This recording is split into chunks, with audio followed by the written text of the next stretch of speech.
Nagustuhan niyo ba yung inawit ko? Alam niyo, iba yung feeling eh kapag kasama kayong umaawit. Sa totoo lang, pag binibigay ko yung mic sa inyo, pinipigay ko na iiyak ako eh. Kasi sobrang natatouch ako dahil natatandaan niyo pa ang aking mga awitin. Alam niyo ba mga 20 plus years ago na po yun. Pero parang sariwa pa rin sa inyong mga alaala.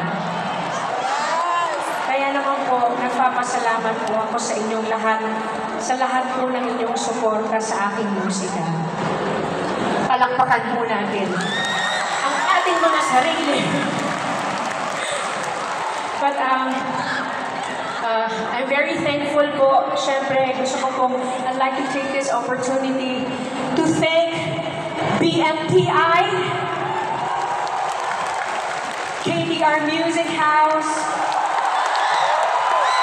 Wish 107.5! Sa pag-iimbita po sa amin dito, at maraming salamat po sa ginagawa niyo pong pagsuporta sa OPM. Parang kayo lang yata ang gumagawa ng ganito. Grabe. Salamat po sa pagbibigay halaga niyo po sa amin at sa ating sariling musika. Gusto niyo pa ba na ako'y umawi?